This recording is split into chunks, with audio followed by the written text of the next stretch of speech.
پیغمبر فرماتے ہیں کہ اگر تمام انبیاء بھی مل کے بھی اس کی سفارش کرنا چاہیں تو سفارش کریں گے نہیں، اور اگر سفارش کریں بھی تو اللہ قبول نہیں کرے گا۔ صلوات بھیجتے محمد والے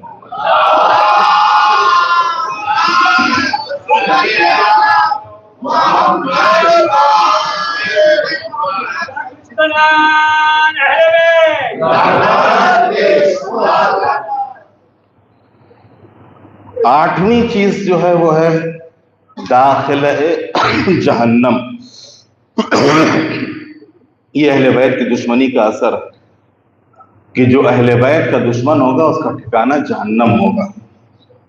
پیغمبر فرماتے ہیں کہ قسم ہے اس ذات کی جس کے قبضے میں میری جان ہے، ہم اہل بیت سے جو شخص بھی دشمنی کرے گا اللہ اسے جہنم میں ڈالے گا، جہنم میں ڈالے گا۔ عزیزان محترم، اب اتنی گفتگو کے بعد میں تھوڑی سی تاریخی گفتگو آپ کی خدمت میں کرنا چاہتا ہوں، اور جیسا کہ ابتداء کلام میں نے آپ کی خدمت میں عرض کیا کہ ہر دور میں جناب آدم تھے، تو جناب آدم کے سامنے بھی جہاں ایک طرف یعنی محبت کرنے والے تھے وہیں دوسری طرف دشمنی کرنے والے بھی۔ جناب نوح کے دور میں بھی ایک طرف خود جناب نوح کو دوست رکھنے والے تھے تو دوسری طرف جناب نوح سے دشمنی کرنے والے بھی۔ اسی طریقے سے جناب ابراہیم کے دور میں بھی جہاں ایک طرف دوست تھے تو وہیں دوسری طرف دشمنی کرنے والے بھی۔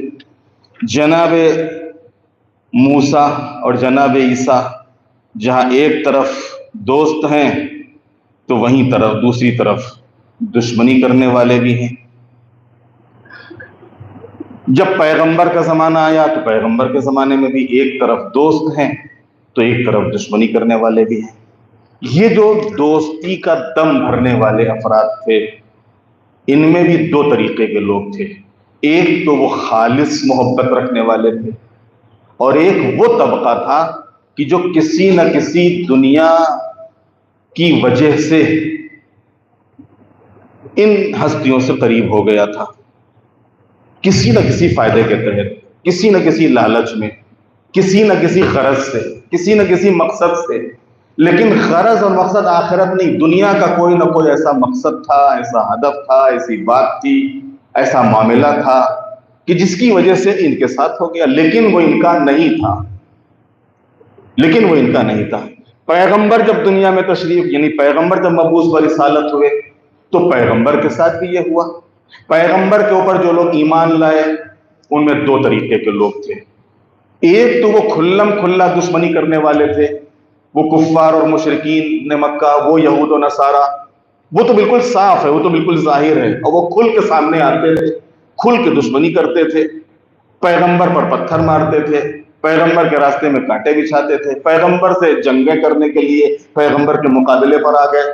لیکن یہ جو طبقہ تھا خود دوستی کا دم بھرنے والا، اس دوستی کے دم بھرنے والے میں بھی دو طریقے کے لوگ تھے، ایک تو وہ مخلصین کا گروہ تھا کہ جو محبت میں خالص تھے اور جو رسول اللہ کو دل و جان سے عزیز رکھتے تھے، اور ایک وہ طبقہ تھا کہ جو کسی نہ کسی غرض سے، کسی نہ کسی مقصد سے، کسی نہ کسی ذاتی فائدے کے تحت، کسی نہ کسی وقتی فائدے کو حاصل کرنے کے لیے پیغمبر کے ساتھ ہو گیا تھا۔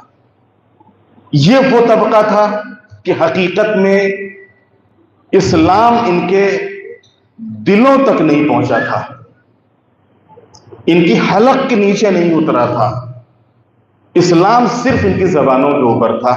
اور یہی وجہ ہے کہ خود پیغمبر کی حیات میں بھی ایسی باتیں ہوئی ہیں، ایسی حرکتیں ہوئی ہیں، ایسے کام ہوئے ہیں کہ یہ جو طبقہ تھا ان کے چہرے خود پیغمبر کے زمانے ہی میں اور پیغمبر کے سامنے ہی عیاں اور آشکار اور واضح ہو گئے تھے۔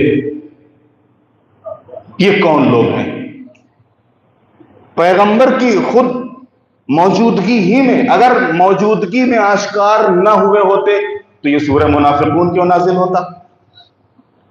اب ہو سکتا ہے کہ بعض کسی جوان کے ذہن میں سوال آئے کہ جب رسول اللہ جانتے تھے کہ یہ اپنا نہیں ہے تو پھر ان سے مقابلہ کیوں نہیں کیا، ان سے جنگ کیوں نہیں کی، ان کو اپنے سے قریب کیوں کیا، ان کے ساتھ سفر کیوں کیا، ان کو اپنے ساتھ لشکر میں کیوں رکھا؟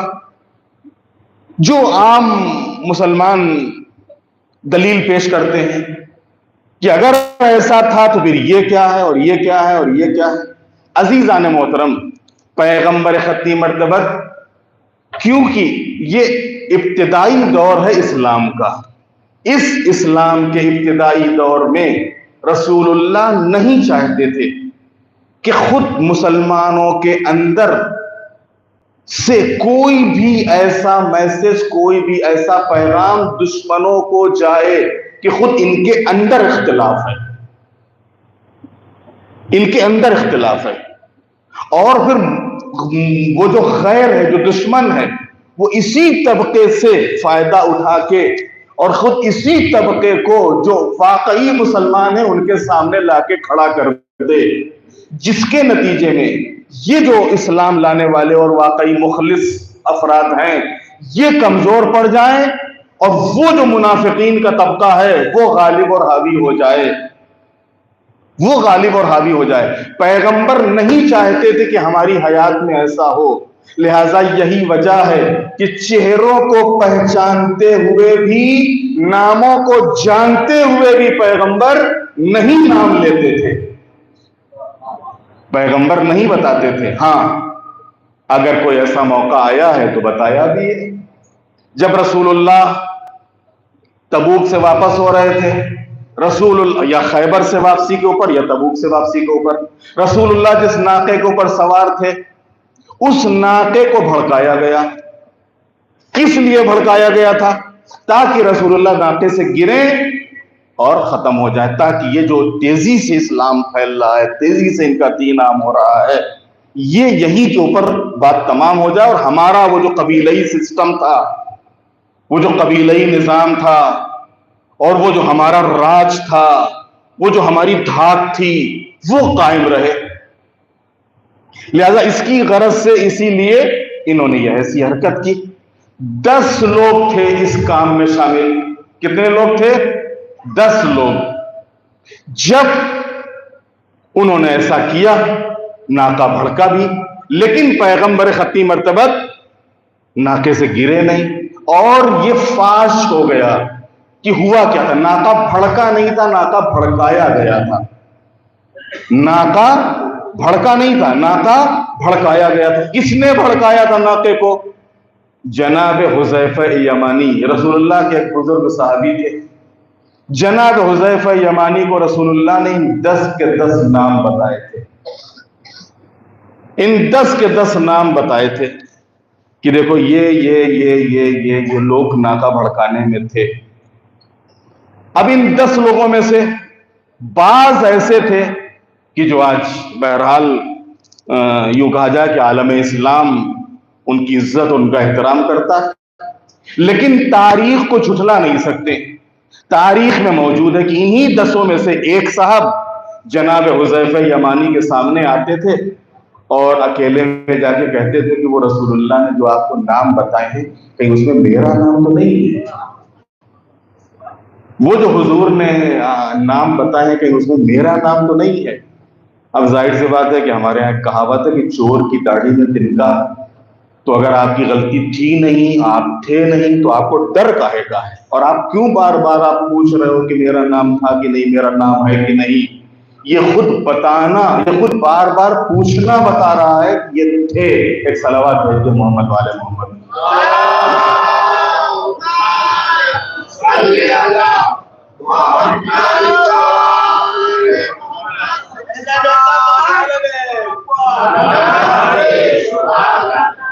اور یہی چیز جو رسول اللہ کی حیات میں تھی، امیر المومنین وارث پیغمبر، امیر المومنین وارث پیغمبر، واقعاً اللہ اکبر، اس کے لیے کلیجہ چاہیے، اس کے لیے دل چاہیے، اس کے لیے ہمت اور حوصلہ چاہیے کہ پیغمبر کے انتقال کے بعد یہ دشمنی بالکل سامنے آ گئی، واضح ہو گئی۔ جو پیغمبر کے زمانے میں چھپی ہوئی تھی، دبی ہوئی تھی، یہ دشمنی بالکل سامنے آ گئی اور ظاہر ہو گئی، اور جس کے نتیجے میں پیغمبر کے بتائے ہوئے، سمجھائے ہوئے، دکھائے ہوئے راستے سے ہٹ کے مسلمانوں نے الگ ایک راستہ چن لیا،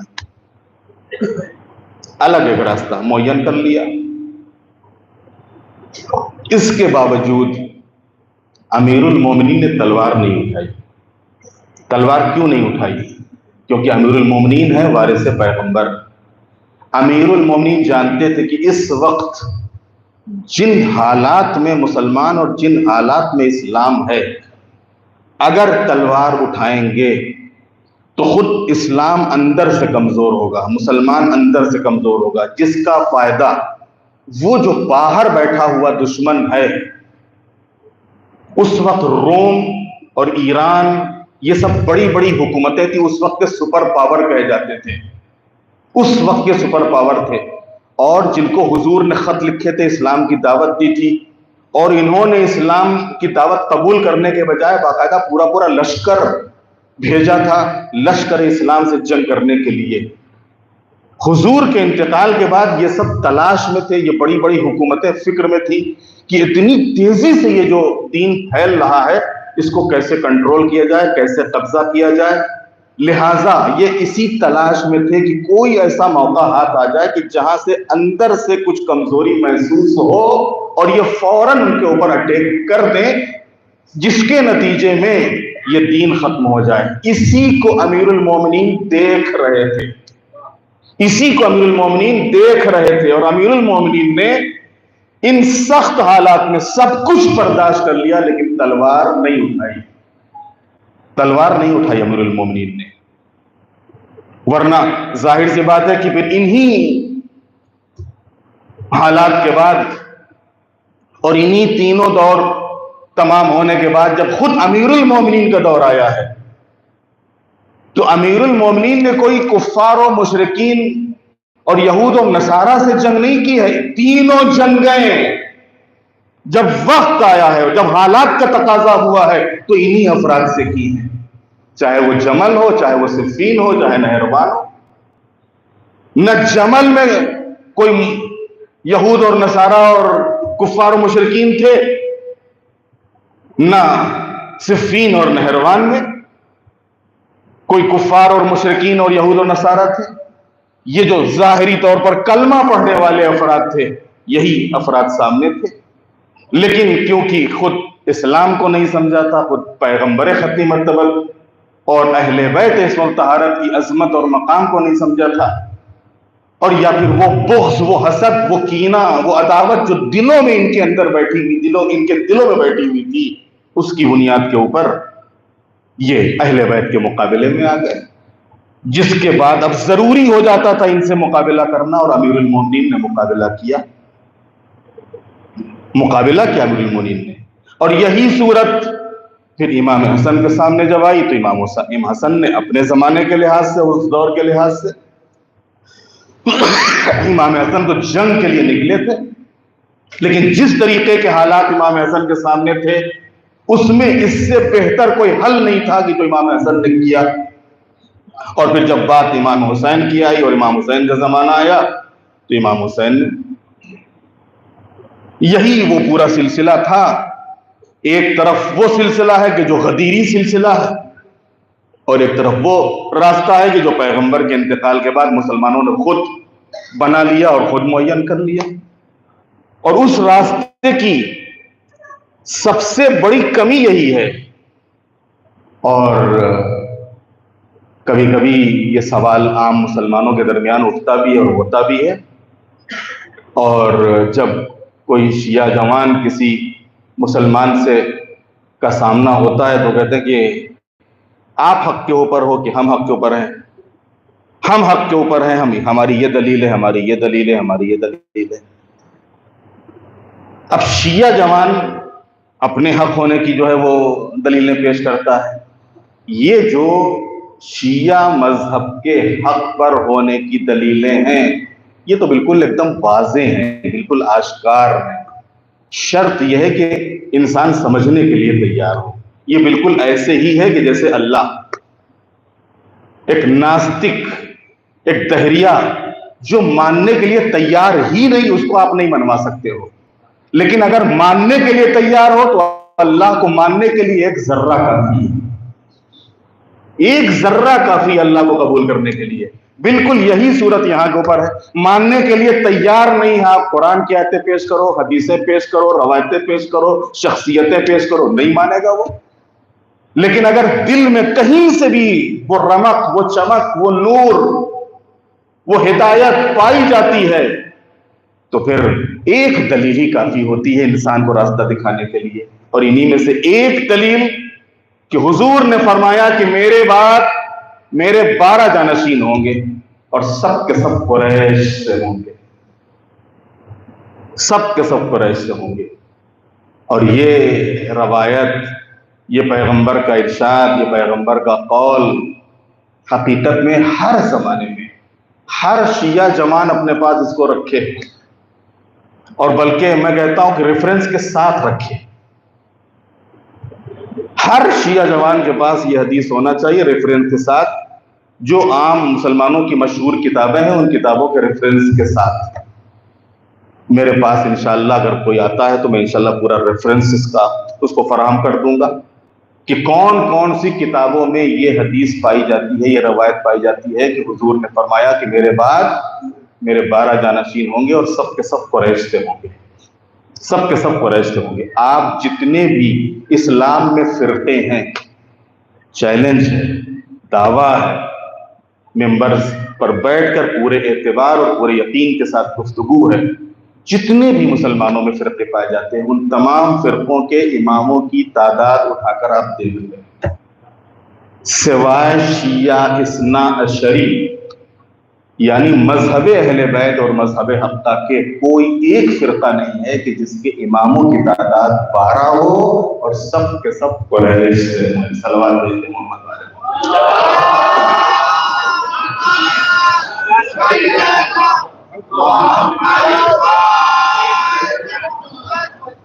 صرف مذہب حقہ، مذہب اہل بیت. اب دامن وقت میں گنجائش نہیں کہ اس سے زیادہ ہم اس کی تفصیل آپ کی خدمت میں بیان کر رہے ہیں، ورنہ اسی ذیل میں اور بھی بہت سی باتیں تھیں کہ جن کو بیان کیا جا سکتا تھا. اور ان 12 کو بھی ہم جو مذہب اہل بیت، مذہب حقہ مانتے ان کو بھی گناتے، اور ان کے مقابلے میں جنہوں نے ان 12 سے ہٹ کے مانا وہ کہاں تک گئے اس کو بھی گناتے. یہ جو 12 کے مقابلے میں اور خدیر کے مقابلے میں جو دوسرا راستہ کھولا گیا، اس راستے کی سب سے بڑی مصیبت کیا ہے؟ اس راستے کی سب سے بڑی مشکل کیا ہے؟ اس راستے کی سب سے بڑی مشکل کا نام ہے یزید. کہ اگر آپ اس سلسلے کو مان رہے ہو تو پھر اسی سلسلے میں یزید بھی آتا ہے، اور پھر آپ اپنا دامن چھاڑ نہیں سکتے ہو کہ نہیں ہم یزید کو نہیں مانتے. اگر یزید کو نہیں مانتے ہو تو پورے سلسلے کو نہ مانو.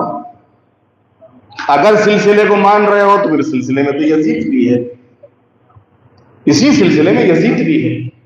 تو عزیزان محترم، یہ جو یزید تک دشمنی پہنچی کہاں سے پہنچی؟ اللہم لعن اول ظالم ظلم حق محمد وآل محمد وآخر تابع له علی ذلک. یہ جو بعد والے ہیں انہوں نے تو پیروی کی ہے اس کی. دشمنی کی بنیاد تو کہیں اور رکھی گئی تھی، یہ بعد والوں نے تو اس کی پیروی کی ہے. اور یزید بھی انہی کا پیروکار تھا کہ جو اپنے باپ کے نقش قدم پر چلتے چلتے اس حد تک اور اس حالت تک پہنچا تھا کہ جہاں تخت حکومت پر بیٹھتے ہی اس نے امام حسین سے مطالبہ بیان کر دیا، اور امام نے انکار کیا، اور جس کے نتیجے میں امام نے کہا کہ ہم اپنا سب کچھ قربان کر دینے کے لیے تیار ہیں لیکن یزید کے ہاتھ پر ہاتھ رکھنے کے لیے تیار نہیں ہے. کربلا اسی کا نام ہے. حق اور باطل کی جنگ کا نام کربلا ہے. حق اور باطل کے فیصلے کا نام کربلا ہے. کربلا میں امام نے سب کچھ لٹا دیا، سب کچھ قربان کر دیا. اور کربلا میں جس وقت امام کی شہادت ہوئی ہے تو امام کی شہادت کے بعد امام کے اہل حرم کو اسیر کیا گیا اور اسیر کر کے اور قیدی بنا کے ان کو کربلا سے کوفے کی طرف لایا گیا اور کوفے سے یہ قافلہ شام کی طرف روانہ ہوا۔ عزادارو، جس وقت یہ قافلہ شام کی طرف روانہ ہوا ہے اور شام سے قافلہ قریب تھا کہ ایک مرتبہ شہر کو سجایا جانے لگا، آراستہ کیا جانے لگا۔ لوگ سوال کرتے تھے کیا ہوا، کوئی ایسی عید تو ہے نہیں، کوئی ایسا موقع تو ہے نہیں، یہ اتنا سجایا کیوں جا رہا ہے، یہ اتنا آراستہ کیوں کیا جا رہا ہے؟ تو ان کو جواب دیا جاتا تھا کہ معاذ اللہ، ایک باغی نے بغاوت کی تھی، ایک خارجی نے خروج کیا تھا اور اسے قتل کر کے ان کے گھر والوں کو لایا جا رہا ہے قیدی بنا کے۔ اور جس وقت شام میں قافلہ داخل ہوا ہے تو یہ ملعونوں نے کیا کیا ہے کہ قافلے کو ناکوں سے اتار لیا اور ناکوں سے اتارنے کے بعد ایک رسی میں ان تمام بیویوں کے ہاتھوں کو باندھ دیا، ایک رسن اور 12 گلے۔ عزادارو کہتے ہیں آگے آگے نیزوں کے اوپر شہداء کے سر تھے، اس کے پیچھے ہمارا چوتھے امام، اس کے پیچھے یہ ملعون کھینچتے ہوئے اہل حرم کو لے جا رہے تھے۔ جب راستہ چلتے تھے اور قافلہ آگے بڑھتا تھا تو کیونکہ ایک رسن ہے اور 12 گلے ہیں، اسی میں زینب کا گلا ہے، اسی میں ام کلثوم کا گلا ہے، اسی میں ام لیلا اور ام فروہ کا گلا ہے اور اسی میں 4 سال کی سکینہ کا گلا ہے۔ کہتے جب گلا تنگ ہونے لگتا تھا تو ایک مرتبہ بیویاں یا تو جھک جاتی تھی یا بیٹھ جاتی تھی۔ کیسے یہ راستہ طے کیا مجھے نہیں معلوم عزادارو۔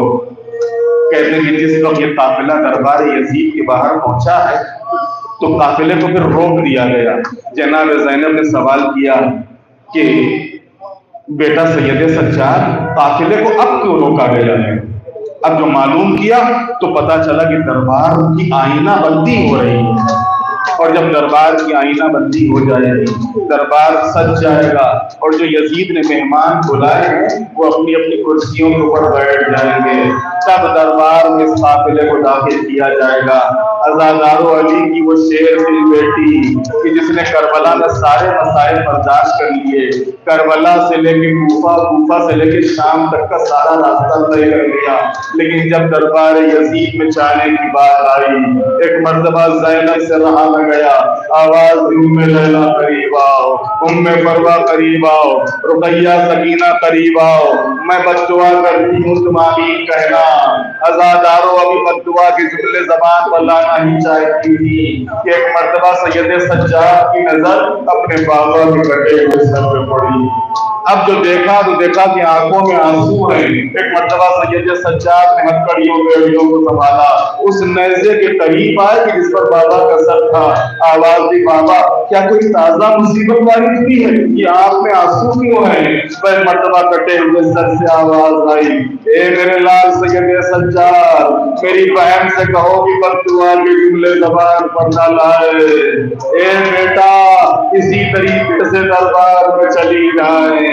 ارے کربلا میں ہمارا امتحان تھا، شام میں تمہارا امتحان ہے، شرام میں میری بہنوں اور میری بچیوں کا امتحان۔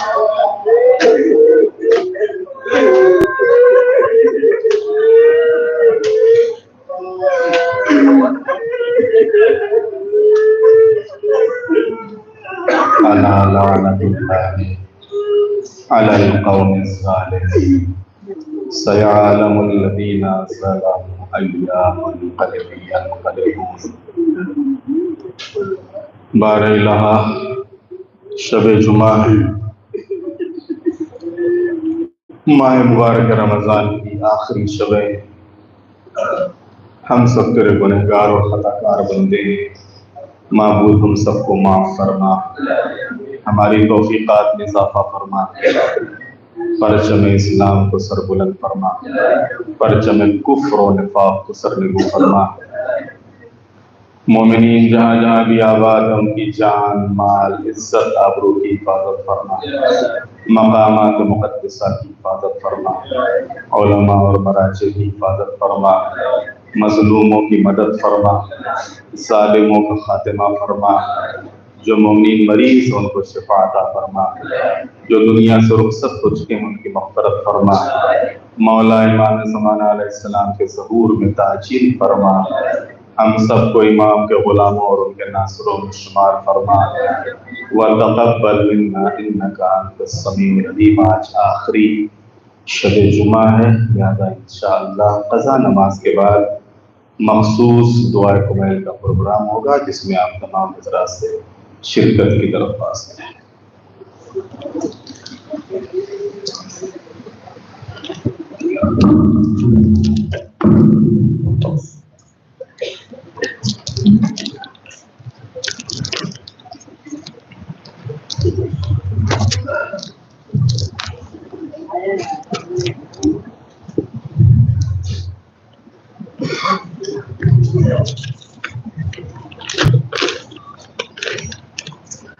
مرحوم محمد علی قاسم علی